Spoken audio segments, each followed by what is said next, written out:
Hello my dear students. तो कैसे हैं आप लोग। चैप्टर नंबर 1 का एक अनदर वीडियो लेक्चर नंबर 3। और आज के इस लेक्चर में हम बात क्या करने वाले हैं, हम पढ़ने वाले हैं प्रबंध के कार्यों के बारे में। That is function of management.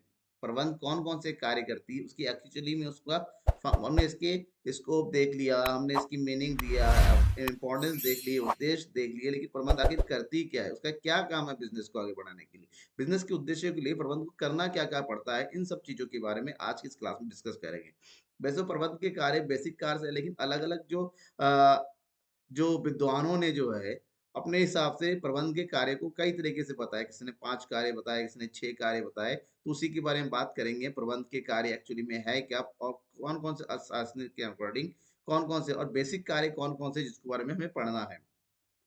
तो प्रबंध एक्चुअली में क्या होता है, उसकी एक बार मीनिंग देख लेते हैं। प्रबंध क्या होता है, दूसरों के से एक नॉर्मल मीनिंग कहते हैं। हर लोग कहते हैं प्रबंध क्या है, मैनेजर क्या करता है, मैनेजर दूसरों से काम करवाता है। दैट मीन्स प्रबंधन दूसरों से काम करवाने की क्या है, प्रक्रिया है।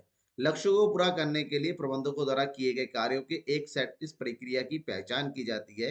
एक संगठन में प्रबंधन लाभ अधिकतम करने, बाजार में हिस्सेदारी बढ़ाने के लक्ष्य लक्ष्यों को प्राप्त करने के लिए प्रमुख भूमिका निभाता है। दैट मीन्स प्रबंधन क्या है, प्रबंधन आपके बिजनेस के जो भी उद्देश्य है उस उद्देश्यों की प्राप्ति के लिए जो भी काम करना पड़ता है, जो भी प्रक्रिया करनी पड़ती है उसको करता है।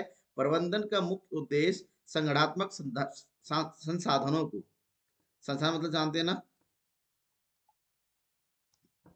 सबसे प्रभावी ढंग से उपयोग करते हुए संगठनात्मक लक्ष्यों को प्राप्ति करती है। ठीक है ना, ये प्रबंधन के प्रमुख क्या है, कार्य है, उसकी मीनिंग है। अगर इसके बारे में हम जानते हैं, प्रबंधन के बारे में थोड़ा सा और जान लेते हैं कि प्रबंधन वो है जो प्रबंधन करता है। मतलब एक मैनेजमेंट वो है जो पूरे बिजनेस को क्या करता है, प्रबंध करता है, मैनेज करता है। चाहे औपचारिक रूप से हो, चाहे अनौपचारिक रूप से हो, लेकिन बेसिकली देखा जाए तो ये औपचारिक रूप से संगठित समूहों के लोगों के माध्यम से और उनके साथ काम करने की एक कला है कि जो हमारे साथ है हम उनके थ्रू कैसे काम लिया जाए और उनके साथ कैसे काम करते हैं।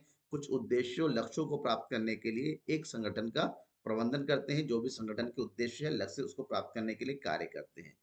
इस प्रयोजन के लिए प्रबंधक कुछ मौलिक कार्य भी करता है। उसके कुछ कार्य होते हैं, उन्हें प्रबंधकीय कार्य कहते हैं। और जो मूल रूप से 5 प्रमुख तत्वों से मिलकर बनता है। 5 प्रमुख तत्व कौन कौन से प्रबंधकीय कार्यों में आते हैं, जैसे योजना, दैट इज प्लानिंग, आयोजन दैट इज ऑर्गेनाइजेशन, स्टाफिंग, निर्देशन दैट इज द डायरेक्टिंग, नियंत्रण कंट्रोलिंग, समन्वय और सहयोग। इन सब से मिलके जो है प्रबंध के बेसिक कार्य होते हैं। ये 7 कार्यों में कहा गया है, लोगों ने जो समानता है। लेकिन प्रबंध के कार्य क्या है, इसके बारे में हेनरी फ्योल है, गुलिक एंड उर्विक है, आरसी डेविस है, कुंट्स एंड ओडोनेल है।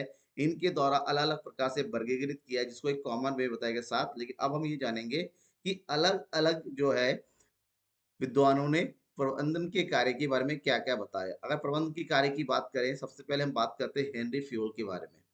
हेनरी फ्योल ने प्रबंध के प्रमुखता ये 5 कार्य बताए। कौन कौन से, पहला कार्य होता है योजना तैयार करना, दैट इज प्लानिंग। दूसरा है आयोजन, दैट इज ऑर्गेनाइजेशन करना। कमांडिंग, समन्वय और नियंत्रण, ये हेनरी फ्योल के प्रमुख कार्य बताए उनकी। किसी भी व्यवसाय को चलाने के लिए प्रबंध ये 5 प्रमुख कार्य करती है। उसके बाद बात करते हैं गुलिक और उर्विक ने। गुलिक और उर्विक ने जो है प्रबंधक के प्रमुखता 7 कार्य बताए, 7। और 7 कार्य को उन्होंने नाम दिया क्या, पोर्ट स्क्रॉप। पोर्ट स्क्रॉप का है जिसमें पी का मतलब होता है योजना, प्लानिंग। ओ का मतलब होता है आयोजन यानी कि ऑर्गेनाइजिंग। डी का मतलब होता है डायरेक्टिंग, दैट निर्देशन। एस का मतलब होता है स्टाफिंग। सी का मतलब होता है कोऑर्डिनेशन, दैट इज समन्वय, रिपोर्टिंग। और लास्ट है बजट। ये 7 कार्य है प्रबंधन के, किसके अनुसार, गुलिक और उर्विक के अनुसार। ठीक है। आरसी डेविस ने प्रबंध के केवल 3 कार्य बताए। प्रबंध का काम क्या होता है, नियोजन तैयार करना, प्रेरणा देना और पूरे व्यवसाय को नियंत्रण में रखना।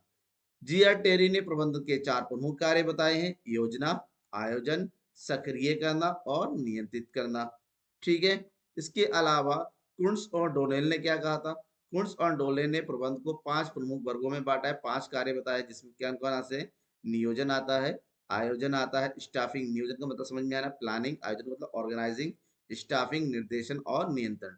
ये 5 प्रमुख कार्य होते हैं जो एक्चुअली में आज की डेट में सबसे ज्यादा इसके हम बताया जाता है कि प्रबंध की कार्यों में जब भी बात करते हैं तो कुछ और डोनेट की दिया गया जो कार्य है इसी के बारे में चर्चा किया था कि 5 प्रमुख कार्य होते हैं।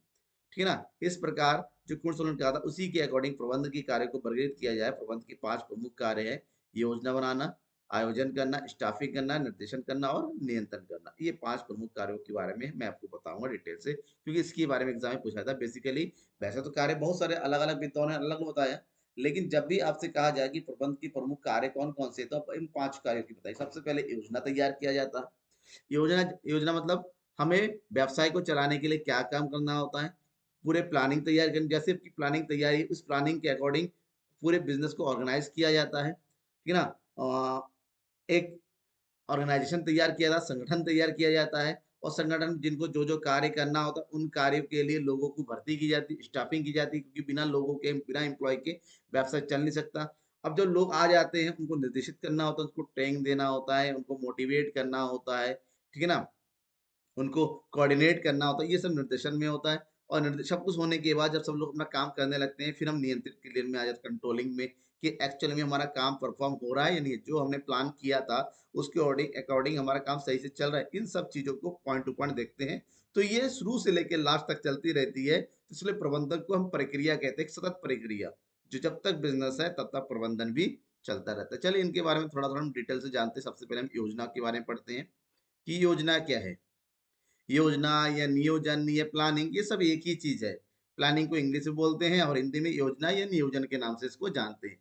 मतलब योजना तैयार करना कि संगठन के जो भी उद्देश्य है उन उद्देश्यों की प्राप्ति के लिए हमें क्या करना है, कैसे करना है, कहाँ करना है, इन सब चीजों के बारे में प्रॉपर एक सही क्या तैयार करना, एक प्रोफार्मा तैयार करना, एक योजना तैयार करना, वही हमारे क्या होता है। इस प्रकार नियोजन से का तात्पर्य क्या होता है?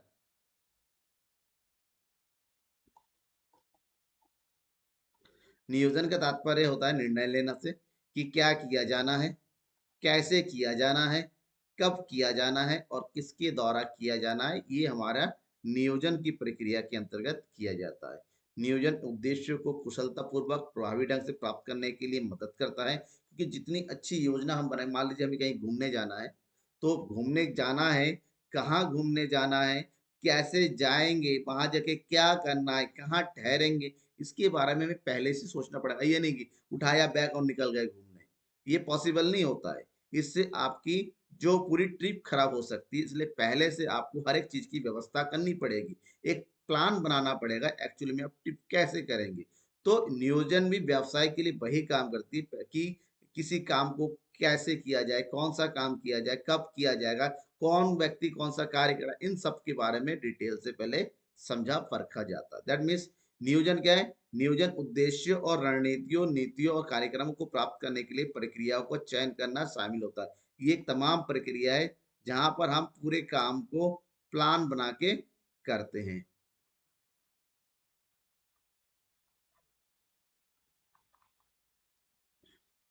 थोड़ा सा और जानते हैं नियोजन के बारे में। नियोजन क्या होता है? नियोजन प्रत्येक कार्य प्रबंधकों के द्वारा किया जाता है। नियोजन के कार्य कौन करता है? प्रबंधकों के द्वारा, क्योंकि नियोजन या पूरे उद्यम के लिए हो सकता है कि उसके किसी अनुभाग या विभाग के लिए हो सकता है। नियोजन बेसिकली ये कार्य हमेशा प्रबंधक, इनकी जो हेड ऑफ द होता है, जिनके ऊपर पूरे व्यवसाय को चलाने की जिम्मेदारी होती है, जिनको हम प्रबंधक उनके द्वारा ही किया जाता है। ठीक है ना? ये समझ में आ गया। इसके अंतर्गत उद्देश्य, नीतियां, प्रक्रियाएं, विधियां, नियम, ये सारे शामिल हो जाते हैं इसके अंतर्गत नियोजन के अंतर्गत। बजट क्या होगा, कार्यक्रम कैसे बनेगी, रणनीतियाँ क्या होंगी, परियोजनाएँ कौन-कौन सी होती है, ये सभी चीज़ें इस विधि के अंदर फर्स्ट एक योजनाओं के अंदर का शामिल किया जाता है। ठीक है? अब बात करते हैं आयोजन। अगर आपने प्लानिंग कर ली है, आपने पूरा का पूरा एक प्रोस्पेक्टस बनाया हुआ है कि किस तरह से काम करना है, अब उस काम को करने के लिए हमें क्या चाहिए? हमें काम को करने के लिए संसाधन चाहिए, उपकरण चाहिए, ये सब। तो फ्योल ने आयोजन के बारे में, यानी कि आयोजन मतलब ऑर्गेनाइजिंग, फ्यूल ने ऑर्गेनाइजर के बारे में डिस्क्राइब किया है कि व्यवसाय को व्यवस्थित करने का अर्थ है उसे सब कुछ उपलब्ध कराना जो उसके कामकाज के लिए उपयोगी हो, जैसे कच्चा माल, उपकरण, पूंजी और कार्मिक। आयोजन के ऑर्गेनाइजन के अंदर आता है कि प्रबंध के जो नियोजन में जो भी प्रक्रिया शामिल किया गया है, उस प्रक्रिया को पूरा करने के लिए हमें कौन कौन से मटेरियल चाहिए, तो इन सब चीजों को उपलब्ध कराना। ठीक है ना? उन सबको अवेलेबल करना, एकत्रित करना, तो उसी को हम आयोजन के नाम से जानते हैं, जिसमें कच्चा माल कैसे आएगा, पैसे कहाँ से आएँगे, जो है मशीनें वगैरह कहाँ से आएँगी, ये सब कुछ इसमें शामिल होता है। चाहे जनशक्ति हो, चाहे भौतिक संसाधन, ये सब कुछ इसमें अवेलेबल होता है। ठीक है? अब आयोजन की कुछ प्रक्रिया है, इसमें क्या-क्या किया जाता है? सबसे पहले प्रबंध द्वारा निर्धारित उद्देश्यों को प्राप्त करने में शामिल गतिविधियों का निर्धारण परिभाषित करना कि प्रबंध में जो उद्देश्य तय किए गए हैं नियोजन के अंतर्गत, वो क्या है, किस प्रकार से क्रिया होगा। गतिविधियों को एक तार्किक पैटर्न में समूहीकृत करना, गतिविधियों को विशिष्ट पदों और लोगों को सौंपना कि कौन कौन से व्यक्ति कौन कौन से काम को करेगा। और नेक्स्ट, अपने पदों और लोगों को अधिकार सौंपना ताकि उन्हें सौंपी गई गतिविधियों को सक्षम बनाया जाए। जो लोग होते हैं जिनसे काम कराना है, उनको दायित्व और अधिकार दोनों दिया जाना होता है ताकि वो अच्छे से अपने काम को किया। तो आयोजन का प्रमुख होता है कि लोगों की दक्षता स्किल बढ़ाने के लिए होता है। देखिए, मान लीजिए किसी को हमने काम करने के लिए कहा कि बेटा आप ये काम करो, लेकिन उसको और अधिकार नहीं थे काम करने के, तो सही से नहीं कर पाएगा। तो ऑर्गेनाइजिंग का मतलब होता है किसी काम को सही तरीके से कैसे किया जाए, उसके लिए जो कुछ भी बन पड़े वो करना होता है। ठीक है? ऑर्गेनाइजेशन जैसे हो जाता है फिर स्टाफिंग, क्योंकि अब हमने काम को बाँट दिया, रूपरेखा तैयार कर लिया, प्रोफार्मा सब कुछ बना लिया है। अब हमें क्या चाहिए? अब हमें चाहिए लोग। क्योंकि लोगों से ही काम होता है। मैनेजर खुद जाके काम को परफॉर्म नहीं करेंगे, उनको चाहिए उस काम को करने के लिए कुशल और अनुभवी लोग। तो स्टाफिंग एक ऐसी प्रक्रिया है जिसके अंतर्गत कर्मचारियों को चुनना पड़ता है, ठीक है ना? आपकी जो उद्देश्य की पूर्ति के लिए, चाहे उसमें हेरोल्ड कुंट्ज सिरिल ओडोनेल के अनुसार कि कर्मचारियों के प्रबंधकीय कार्य में संरचना में डिजाइन की गई भूमिका को भरने के लिए उचित प्रभावी चयन, मूल्यांकन, कर्मियों के विकास के माध्यम से संगठनात्मक संरचना को शामिल करना शामिल होता है। इसके अंतर्गत आता है कि आप अपने काम को करने के लिए किस प्रकार अच्छे लोगों को अपने व्यवसाय में शामिल करते हैं। इसके अंदर जो कार्य होता है स्टाफिंग में बेसिकली कौन-कौन से होता है? इसके अंदर स्टाफिंग के जो कार्य है, पहला कार्य पदों के लिए उम्मीदवारों का चयन करना कि आपके पास काम है, उस काम को जैसे आपको ऑपरेटर चाहिए, एक अच्छा ऑपरेटर कौन-सा मिलेगा उसके, ठीक है ना? उसकी पारिश्रमिक क्या होगी क्योंकि लोग पैसों के लिए काम करते हैं। उचित प्रशिक्षण देना, उनका विकास करना ताकि वो अपने संगठनात्मक कार्यों को प्रभावी ढंग से निर्वहन करने में सक्षम बनाया जा सके। केवल लोगों को शामिल कर लेना ही ज़रूरी नहीं होता है। ज़रूरी ये होता है शामिल करने के बाद पूरा उचित उसको प्रशिक्षण दिया जाए ताकि उसके काम को बेहतरीन तरीके से अंजाम दे सके। और लास्ट है कर्मियों का उचित मूल्यांकन करना। आपने शामिल कर लिया, ट्रेनिंग दे दी, अब कौन क्या कार्य कर रहा है, क्या आपके अपेक्षाओं के अनुसार वो सही बैठ रहा है कि नहीं बैठ रहा है, इन सबको देखना भी इसके अंतर्गत आता है। ठीक है ना? नेक्स्ट है निर्देशन करना। निर्देशन एक महत्वपूर्ण और, ठीक है ना, एक चुनिंदा कार्यों में आता है जिसके अंतर्गत नियोजन, आयोजन, स्टाफिंग में केवल कार्य की तैयारी होती है। निर्देशन में एक्चुअली में कार्य करना शुरू होता है। नियोजन में हम प्लानिंग बनाते हैं। प्लानिंग के अकॉर्डिंग जो है आयोजन में रूपरेखा तैयार किया जाता है। स्टाफिंग में लोगों की भर्ती की जाती है। भर्ती होने के बाद अब एक्चुअल में काम शुरू होता है। निर्देशन का संबंध संगठन सदस्यों को संगठन के लक्ष्यों को प्राप्ति के लिए कुशलतापूर्वक प्रभावी ढंग से काम करने के लिए अब निर्देशन किया जाता है कि जो लोग दिए आए उनको काम करने के लिए प्रेरित करना कि आप इस काम को करो, अच्छे तरीके से करो, उसको मार्गदर्शन प्रदान करना, उनको पर्यवेक्षण करना, मतलब निगरानी करना, उनको बीच में प्रेरित करना, बीच-बीच में ट्रेनिंग देता रहना, वो सब निर्देशन के अंतर्गत शामिल होता है। तो जोसेफ मैसी के अनुसार निर्देशन का संबंध कुल तरीकों से है, जिससे एक प्रबंधक अपने अधीनस्थों की कार्रवाई को प्रभावित करता है। सभी तैयारी पूरी होने के बाद दूसरों से कार्य करवाने में प्रबंधन की अंतिम क्रिया है। ठीक है? अब इसके अंदर क्या-क्या होता है? निर्देशन में निम्नलिखित 4 उप कार्य होते हैं। निर्देशन में क्या किया, डायरेक्टिंग में क्या किया जाता है? संचार या अधीनस्थों को आदेश और निर्देश जारी किया जाता है। एक प्रबंधक को अधीनस्थों को निर्देश देना होता है कि क्या करना है, कैसे करना है और कब करना है। निर्देशन के अंदर जैसे आपके अंदर कोई काम कर रहा है, आप उसको बताओगे तो आपको बता दिया काम करना है, क्या काम करना है, उस काम को कैसे करना है, कितने टाइम के अंदर करना है, ये भी तो बताना ज़रूरी है। जब तक ये बताएँगे नहीं, सामने वाला काम करने में कन्फ्यूज़ हो जाएगा, सही से नहीं कर पाएगा। इसके अलावा बीच-बीच में अपने के नीचे काम करने वाले जो कर्मचारी उसको मार्गदर्शन करना, उसकी ऊर्जा और नेतृत्व प्रदान करना ताकि वो काम करने में मोटिवेट होता रहे, ठीक है ना? उसका आत्मविश्वास बढ़ाना, उसके उत्साह को बढ़ाना ताकि मन से काम करे, ये सब काम प्रबंधन की जिम्मेदारी होती है कि किस प्रकार से अपने काम को पूरा करने के लिए वो अपने एम्प्लॉय को मोटिवेट करता है। मोटिवेशन एक बहुत ही इंपॉर्टेंट चीज है जो निर्देशन के अंदर किया जाता है, ठीक है ना। उद्यम के उद्देश्यों की पूर्ति के लिए अधीनस्थों की रुचि उत्साह के साथ कार्य करने के लिए प्रेरित करना होता है। और फोर्थ कार्य होता है ये सुनिश्चित करना कि अधीनस्थों का पर्यवेक्षण करना उनके लिए द्वारा किया गया कार्य उद्देश्यों के अनुरूप है या नहीं है, कि आप जो कार्य दिया गया है उसके अनुसार उचित पर्यवेक्षण मिल रहा है या सुपरविजन हो रहा है या नहीं हो रहा है, देखरेख हो रही है नहीं हो रही, इन सब चीजों के बारे में निर्देशन के अंदर किया जाता है, ठीक है। अब सबसे लास्ट अंतिम कार्य है इसका नियंत्रण करना। देखिए आपने काम दे दिए, सब कुछ सही है, काम चल भी रहा है, अब ये भी तो देखना होता है कि काम योजनाओं के अनुसार हो रहा है या नहीं आ रहा है। जो आपने प्लानिंग तय किया है, जो आपने टारगेट बना रखे हैं, क्या आपका पूरा काम, आपके एम्प्लॉइज, आपका पूरा प्रबंधन मंडल उसके अकॉर्डिंग काम कर रहा है या नहीं कर रहा है। तो यहाँ पर आपके प्लानिंग और वास्तविकता, रियलिटी, इन दोनों को मापने की एक प्रक्रिया है। हैमन ने कहा है कि नियंत्रण यह जांचने की प्रक्रिया है कि उद्देश्य और लक्ष्यों की दिशा में उचित प्रगति की जा रही है या नहीं आ रही। यदि आवश्यक हो तो किसी विचलन को ठीक करने के लिए करें। मान लो कोई काम चल रहा है, कहीं काम में कोई कमी आ गई, काम सही तरीके से नहीं हो रहा, उस काम को सही तरीके से करना भी इसके अंदर आता है। बताना है कि इस काम में ये गलती हो रही है, इसको ऐसे नहीं करना है, इसको इस तरीके से करना है, सही तरीका बताना है, ठीक है ना। कुर्स और डोनेल ने कहा था कि अधीनस्थों की गतिविधियों के प्रदर्शन के माप सुधार के लिए परिभाषित किया है ताकि ये सुनिश्चित किया जा सके कि उद्यम के उद्देश्य और उन्हें प्राप्त करने के लिए तैयार की गई योजनाओं को पूरा किया जा पा रहा है या नहीं रहा है। तो नियंत्रण के अंतर्गत ये सब। अब नियंत्रण के अंतर्गत प्रमुख जो उपकार्य है वो क्या है।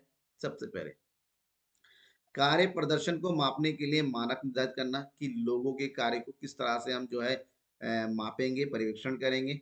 वास्तविक प्रदर्शन का मापन करना कि एक्चुअल में जो काम तय हुआ था वो कितना हो पाया है। मानकों के साथ वास्तविक प्रदर्शन की तुलना करना, कंपेरिजन करेंगे, हमने जो तय किया है वो चल रहा है, हुआ ही नहीं हुआ। दोनों के बीच भिन्नता और भिन्नताओं के कारणों का पता लगाना। अगर काम सही चल रहा है तो अच्छी बात है, नहीं चल रहा है तो दोनों में इसमें डिफरेंस क्यों आया, क्या रीजन है, और उन जैसे रीजन पता चल जाता है उसके लिए सुधारात्मक कार्य करना ताकि बिजनेस की उद्देश्यों को सही तरीके से पूरी। और नियंत्रण प्रभावी और फलदायी होने के लिए योजना पर आधारित होना चाहिए।